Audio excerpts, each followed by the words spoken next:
So let's take a look at what happens in game number 2. Shakura's Plateau, ladies and gentlemen. It's going to be a TVZ, aTnClouD, the Italian stallion, versus ALMaddeLisk, incredibly famous female pro gamer, doing very well in game number 1. She might well take game number 2. Let's get into the game. Spawning in the bottom left position on Shakura's Plateau as the yellow, slightly radioactive Terran. Guys, give it up for aTnClouD. Incredibly strong player who is likely to get very far in this bracket, but standing in his way, one of the strongest girl gamers on the planet, and definitely not someone to be messed with. Oh my goodness, guys, it's ALMaddeLisk. We do not see enough games from MaddeLisk. She is such a good player. I'm pretty sure she can GM it up on both the EU and NA servers. I don't know if she currently holds that, but her skill level is definitely good enough to do this. And I'm really looking forward to seeing game number 2. You guys saw how unbelievably close game number 1 is. It was ridiculous.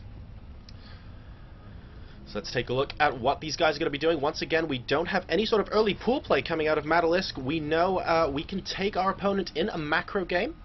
And MaddeLisk absolutely determined to try and do this once again in game number 2. She came so close to doing it in game number 1, and at several points in the game was 30 to 50 supply up on Cloud, and you have to be pretty good to get that kind of advantage against such a strong Terran player. Cloud going for the same racks as well. Are we going to see a second racks, or are we going to see a gas being taken at this point? Let's wait and see. No signs of a gas being taken just yet. So it looks like we're going to be seeing either a 2 racks or probably a 1 racks fast expand on Shakura's, which would not surprise me in the least. MaddeLisk is going to be going for a hatch first, and it looks like she will be scouting the correct location. I believe this is possibly cross only on the Dreamhack edition of Shakura's Plateau. I will get confirmation of that in just a second. Let's take a look. Yes. Cross positions and close by air spawns only, so MaddeLisk doing a good job scouting Cloud first there, as she does put down her hatch first. Spawning pool, a little bit of SimCity here to try and block access to the mineral line.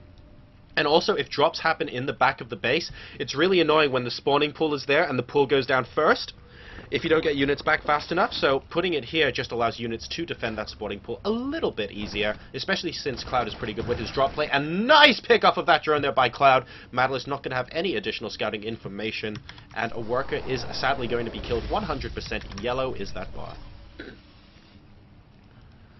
So things looking pretty chilled out here at the moment. We do have a command center indeed going down for Cloud, so the 1 racks expand has definitely happened. No gases yet for him. We do have the first gas now being taken by MaddeLisk, taking the gas at a much earlier point than she did last game. A little bit of an extractor trick there, not actually taking a second gas yet, and the hatchery is now complete at the natural as Cloud's SCV heads into her base and now sees what is going on. So he's probably going to draw some conclusions from this. Hang on, that gas was a little bit late. There is no way she can have Zergling speed yet. This is obviously a very chilled out build from MaddeLisk, not looking to apply any sort of really huge early game pressure with those speedlings. Cloud, of course, simultaneously building a bunker here. He's not going to be applying any early game pressure as well, and I would not be surprised to see MaddeLisk just continue to tech up and possibly get a third base, depending on how early she has scouted this. She does know that the second command center is in place, so we'll wait and see. It's basically Zerg's move at this point, because Cloud, for the next couple of minutes of this game, will not really be able to put on too much pressure, and we now have a reactor going down on the barracks while the factory comes in. So 1 racks expand into reactor Hellions looks like is going to be in play for Cloud, and once his reactor Hellions come out, he's going to be able to enjoy a period of map dominance where he will be able to collect all those watchtowers like they were, I don't know, like they were Pokemon or something, but he's definitely going to be able to hold the map.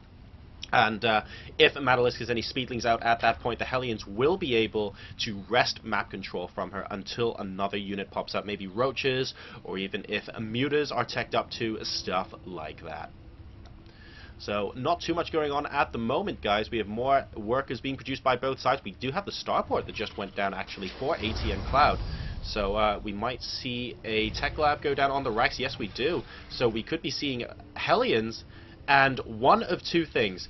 We sometimes see Hellions and a marine drop with a medevac come out of the starport, but because a tech lab is going down on the barracks, this could well be a Banshee play. And the reason I say that is because a lot of the time the reactor stays on the barracks. Yep, there we go. So it is going to be Banshee play indeed coming out of Cloud here. When the reactor stays on the barracks, you have the factory producing Hellions and reactor Marines, so that 8 Marines can go up into the medevac.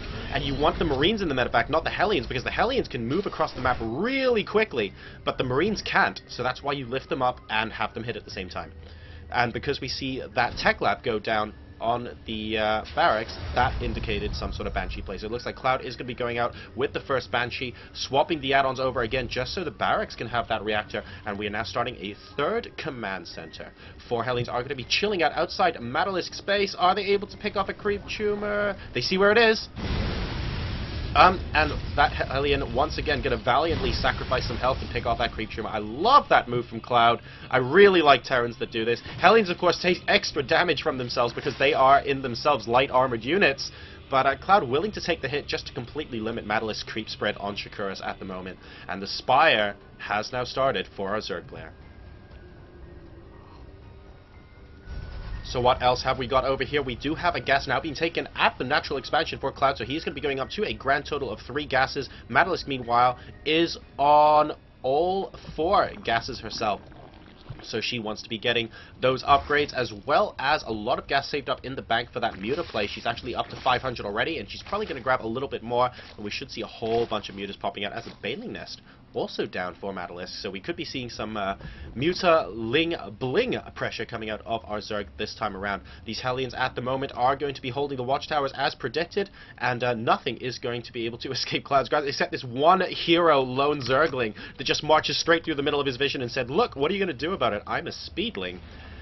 Very impressive play there from that Speedling, but unfortunately not going to be able to get up into the base thanks to that supply depot wall up and the bunker behind it.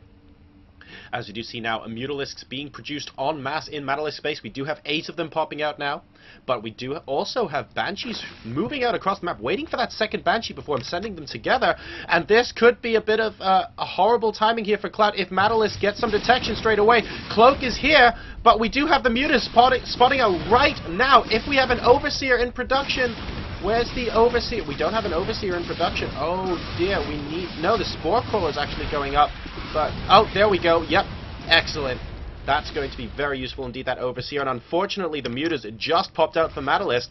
Cloud is not going to like that bit of news at all. And all of a sudden, this Banshee play really isn't going to be too effective at all. And that's why he's actually preemptively swapped it for the reactor. Mutas popping out at just the right time there. Some workers getting killed. 9 for Cloud, but 2 Banshees, I would say, is a marginally better trade for ALMaddeLisk here, as the mutas now deciding to come into the back of Cloud's base. Marines are there waiting for her, though. ALMaddeLisk is not going to be able to pop in here without Cloud knowing about it. What is the worker tab like? It is 55 to 58 in ALMaddeLisk's favor, so these guys basically neck and neck with a slight advantage, I would say, for Cloud, because triple orbital mules kind of useful there, and we do see them dropping continuously at the natural. The problem is he needs to decide where he wants to take his third. This forward location is a little bit more open, but a little bit closer by ground, and this third is going to be open to muta harass, so these mutalisks are going to be able to do a fair amount of damage, even if it's just preemptive, as ALMaddeLisk is going to be taking her third base as well. We have got those flyer attacks upgrades and the centrifugal hooks coming out from our Zerg player as well, so we're definitely going to be seeing some bling play here, and these Hellions getting caught out in the middle of the map. The mutas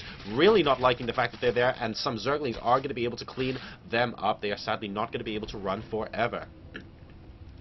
So things are looking pretty stable on both sides at the moment. Cloud really needs to ask himself a couple of questions as to the direction he wants to take with this game. He has no upgrades on his Marines and no upgrades on his tanks at the moment. 1-1 is about to complete, though.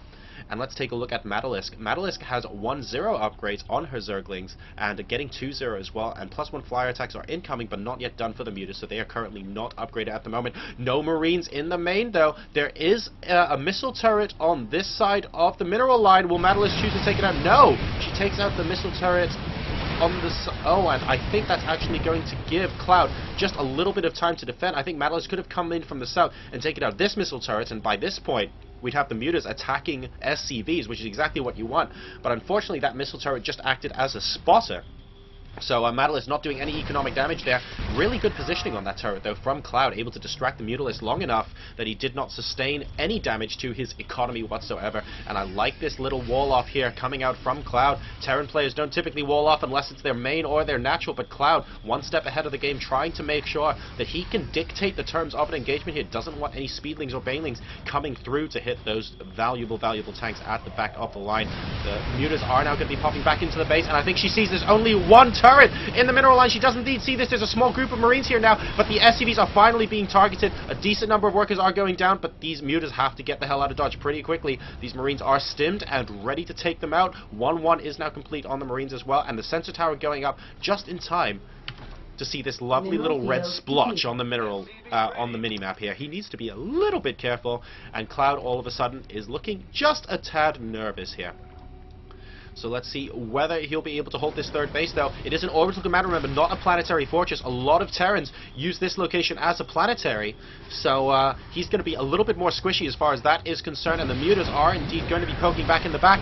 I like this. Oh, some banelings. A little bit of miss micro there from aMaddeLisk, sending a portion of the banelings in. Unfortunately, he gets splattered by siege tank fire, but in the same time, oh no, the mutas need to get out of there. That was a beautiful move by aMaddeLisk, but I think the mutas needed to get out of there about 2 or 3 seconds earlier. She killed off a bunch of SCVs as well. Total workers killed now up to 10. aMaddeLisk taking the lead in the number of workers killed. Let's take a look at what is left on the field. 69 to 65. So both players definitely on top of their macro here. And aMaddeLisk looks like she is getting in position for an engage or possibly a run by into the natural. Let's see if the siege tanks decide to siege up. They do not. Where are the mutas? Oh my goodness, a lone muta surviving there. Just unfortunate aMutalisk control. aMaddeLisk not able to take advantage. And oh no, they are within siege tank range. All these banelings are going down. A huge blunder there for aMaddeLisk. And now I would say Cloud definitely has a lead in this game. He has just showed aMaddeLisk that, hang on a second, this is an orbital command, and I'm still holding it at the third base location. What are you going to do about it?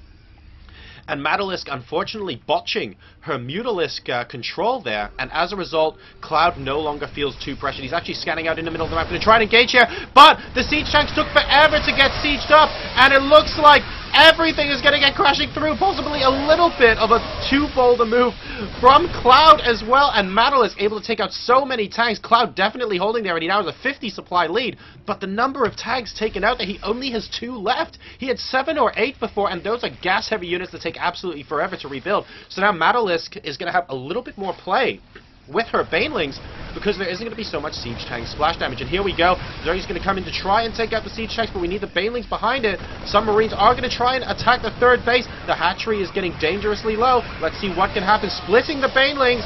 Very, very nice there. The Marines on top are definitely dead, but there are reinforcements, and the tanks did not die. And that's going to mean aMaddeLisk gives the GG. Guys, Cloud is going to be our victor here. 2-0 in this group stage. Dreamhack EIZO Open, I believe, group number 7. We, though, are going to be hopping into group number 8 in just a moment, where I believe Snoot is going to be playing Jimpo. So don't go anywhere. We'll be right back after a very quick commercial break.